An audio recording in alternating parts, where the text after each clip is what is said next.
मिसवाक की मकदार के बारे में बात चल रही थी कि जो उसकी मकदार है वो एक बालिश होनी चाहिए, यानी जब ख़रीदे तो मुस्तहब और अफजल ये है कि उसकी मकदार एक बालिश की मकदार हो। लेकिन अब इस्तेमाल करते करते वो घिस चुकी है तो फुक़हा फरमाते हैं कि फिर आप उसको अपने हाथ में लेके यूँ अगर इसकी मकदार तक है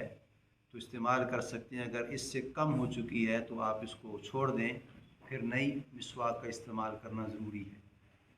मुस्तहब ये है कि मकदार उसकी लंबाई के लिहाज से बालिश हो, लेकिन अगर इस्तेमाल करते करते इस मकदार तक रह चुकी है तो फुक़हा फरमाते हैं कि अब उसको छोड़ दें, अब नई मिसवाक को इस्तेमाल कर लें। अब दूसरा मसला ये है कि बाज़ लोगों के जहन में उलझने भी हैं और बात सुनी सुनाई बातें ये हैं कि उसको आया दफनाना चाहिए या फेंकना चाहिए, क्या है।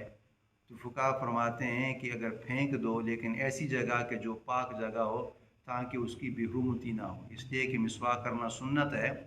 और ये जो सुन्नत है नबी अलैहिस्सलाम ने फरमाया कि ये सिर्फ़ इस नबी की सुन्नत नहीं है बल्कि तमाम अम्बिया अलैहिस्सलाम की ये सुन्नत है। तो उसको फेंकना चाहिए भी लेकिन उसको किसी पाक जगह पर, लेकिन बाज़ लोग कहते हैं कि नहीं उसको दफनाना चाहिए, तो ये दफनाना इसके लिए कोई ज़रूरी नहीं है बल्कि पाक जगह पे आप उसको छोड़ सकते हैं। और तीसरा मसला ये है कि ये भी उलझन वाला है कि बाज़ कहते हैं कि आप मिसवाक को इस्तेमाल करके रखना किस तरह है, इसको खड़ी रखना चाहिए या लिटा के रखना चाहिए। तो बाज़ लोग कहते हैं कि इसको लिटाना इस तरह नहीं रखना चाहिए, जब इस तरह रखेंगे तो ये मिसवाक बद्दुआ देगी।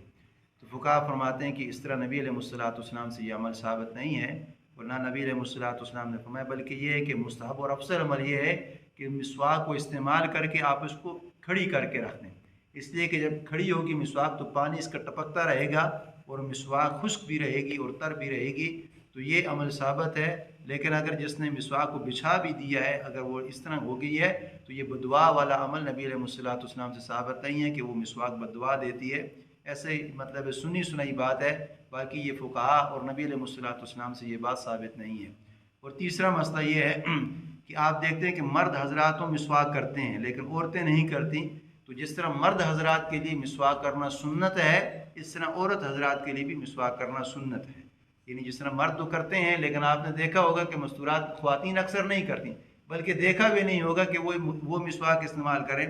तो देखने से ये कि आप खुद अगर घर में ला के मिसवाक औरत को देंगे तो शायद वो करने वाली बन जाए, या आप उसके ज़हन में डालेंगे कि जिस तरह ये मर्द हजरात के लिए मिसवाक करना सुन्नत है, अल्लाह के नबी ने फरमाया अस्वाक मतरतुल लिल फम व मरज़ातुल लिर्रब, कि मिसवाक मुँह की सफाई है और रब की तरफ रज़ा है। और जो सबसे इसका अदना और आला फ़ायदा नबी अलैहिस्सलाम ने क्या फरमाया कि मरते वक़्त वो ईमान से मारूम नहीं होगा, यानी शहादत से मारूम नहीं होगा। अब कितना बड़ा दर्जा है, तो ये मर्द हजरात के लिए भी है और औरत हजरात के लिए भी है। और मैंने उस दिन बात अर्ज़ की थी कि अब मिसवाक को जो करना है वो हमने तूलन करना है, यानी इस तरह हमने मिसवाक को करना है। बाज़ हज़रात जो कहते हैं कि मिसवाक किस तरह करना है, तो फुक़हा फरमाते हैं कि जो इस तरह वाला जो अमल है वो ज़बान पे करना है, यानी पहले आपने दाएं हिस्से को पहले दांतों से इस तरह करना है, इस्तेमाल करना है, फिर नीचे वाले दांतों को इस्तेमाल करना है, फिर बाएं जानब वाले ऊपर दांतों को इस तरह इस्तेमाल करना है, फिर नीचे वाले जानब को इस्तेमाल करना है। फिर ज़बान का जो मसला आ गया, जो ज़बान है, ज़बान पे फुक़हा फरमाते हैं कि आपने ज़बान पे अर्ज़न इस्तेमाल करना है, यानी हमने दांतों पे इस्तेमाल इस तरह नहीं करना बल्कि ज़बान पे हमने मिसवाक को आहिस्ता आहिस्ता रगड़ना है, यानी बहुत तिरछा